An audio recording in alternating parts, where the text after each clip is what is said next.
Le terme chaman, pour le comprendre, en fait, c'est un terme qui est sibérien à la base. Et il a été un petit peu généralisé pour tous les femmes ou hommes médecine.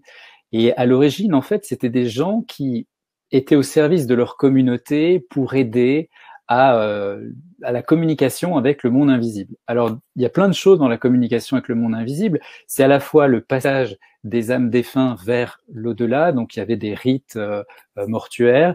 Ils avaient un rôle à jouer sur le rapport à la nature, aux esprits de la nature, pour savoir quand planter, quand récolter, comment se mettre les faveurs des dieux et tout ça, et aussi un rôle d'homme ou de femme médecine dans l'accompagnement je dirais, des pathologies. Et on voit d'ailleurs dans des communautés où il y a des hommes et des femmes médecine qu'ils ont une hallucinante dans les plantes de leur environnement, sans pourtant être passés en laboratoire pour savoir vraiment et tout ça. Donc il y a une transmission, il y a un échange, une communication qui visiblement s'opère.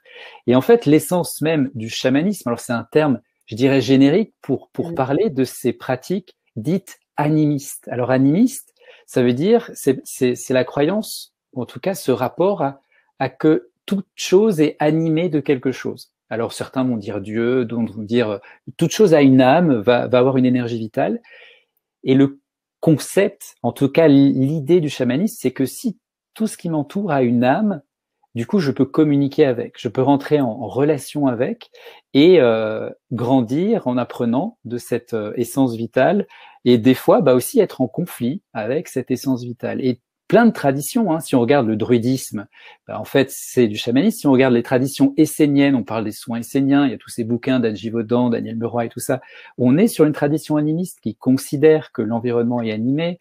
Les traditions dites païennes, on parle du Wicca, on parle de différents trucs. On est sur ces rites, cette reliance à la nature. Et ce qui est aussi très intéressant, c'est que peu importe les cultures, partout dans le monde, on nous parle de ces esprits. Alors, ça peut être des esprits de la nature, ça peut être nous en tant qu'êtres spirituels.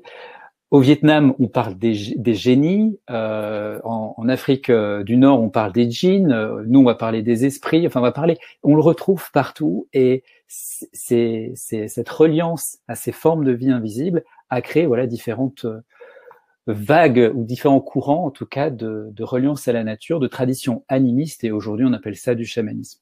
Et je suis tout à fait d'accord avec toi, effectivement, Ambre, les plantes médecines, que ce soit des hallucinogènes, des psychotropes et tout ça, sont des médecines, et à l'origine elles étaient utilisées par les femmes ou les hommes médecines, et dans certains rituels.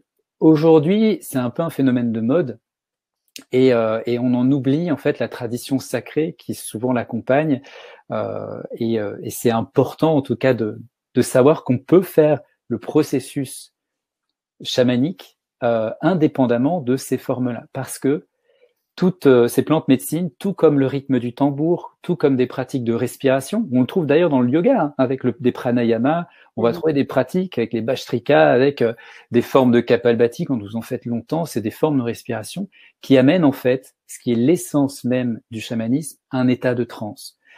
Et c'est surtout cet état de transe qui est la base de plein de thérapies aujourd'hui, hein. Si tu regardes l'hypnose, si tu regardes la sophrologie, si tu regardes des formes de relaxation, en fait, c'est intéressant. Le chamanisme, il est partout autour de nous et plein d'approches thérapeutiques aujourd'hui où on en a tiré vraiment cette essence. Je ne sais pas si vous connaissez aussi la constellation familiale ou tous ces aspects du psychodrame ou tout ça. Ça aussi, c'est issu du chamanisme parce qu'on parle de voyage chamanique dans le chamanisme, mais on parle aussi de théâtre astral où en fait, ces différentes traditions avaient aussi pour habitude, pour sortir les démons, il dit ça. Alors je pourrais venir sur le terme démon, hein, c'est nos ombres en fait, hein, c'est nos peurs, nos trucs, de remettre en scène, de rejouer la scène de certains de leurs rêves, de certains de leurs voyages. Et en fait, c'est magnifique de voir que déjà même plus de plusieurs milliers d'années, ce qui est aujourd'hui des thérapies qui reviennent, et ben en fait se base sur l'essence même qui est d'être en lien avec le vivant et en harmonie autant que possible avec l'invisible.